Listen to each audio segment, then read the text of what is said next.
something for my godson Elijah and a little girl named Corinne.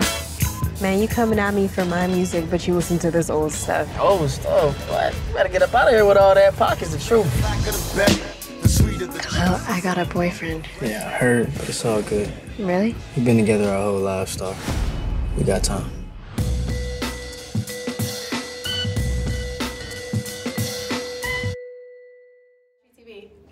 Hey guys. What's it? Hi. I'm excited to be here. It's my first time. It's my first Yeah, time, too. us too. Yay. Well, you deserve it, especially after seeing this film. Thank you. I want to start with Algee. I have to say, you were so charming in the beginning that it was almost like we knew what were going to happen, but I was still devastated when it did. Did you go into it with that intention of like, I only have these few moments, let me make the mark?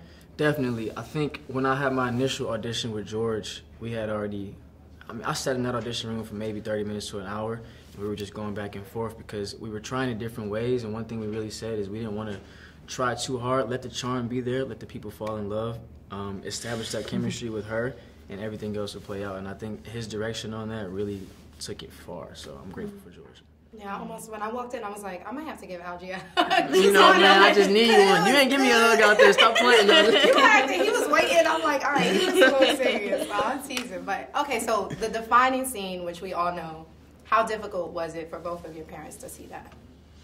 For our parents? Oh, that's a good question. I haven't talked to my mom about it, actually. My mama cried like a baby. Yeah. And we saw it at nighttime, too. I think the first time they screened the movie was during the day. Me and my mom we were out of town, so we had to come back and watch it, and we watched it at night. And the emotions were just so much heavier at nighttime walking out of there.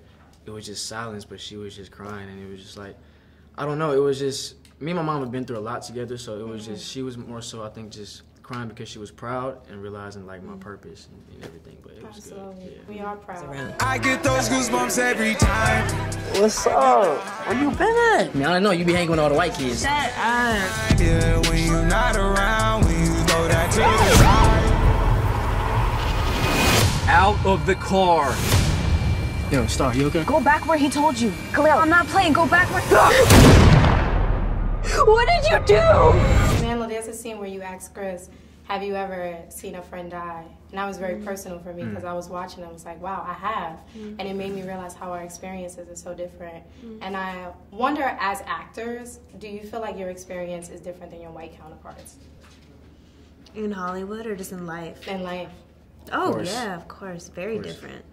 Yeah, I mean, you know, we're institutionally discriminated against. Absolutely. You know, it's a struggle. You know, even to just be able to get in a space where we have a platform is a huge privilege because it's really challenging to do that. And I think probably where the craziest part to see within our industry is probably to see how accessible and easy it is for our white counterparts to have these opportunities, you know, in comparison.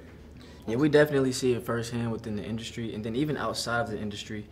Some people don't even understand, though, that they have that privilege, and so I think that was one cool thing about Chris at the end of towards the end of the movie, he started realizing, all right, I don't understand, so let me just have an open mind so I can try to understand, and that's the whole point. As long as you try to understand and sit down and have a conversation to help the situation, then I feel like that's a start. Yeah, I feel like a misconception around privilege is that you have some malintention as a privileged person, like that you have a bad intention, but I think the problem is actually that you have no intention, that you have unawareness or ignorance towards your position in the world and how it affords you opportunities over those who are discriminated against. Absolutely. Thank you so much, guys.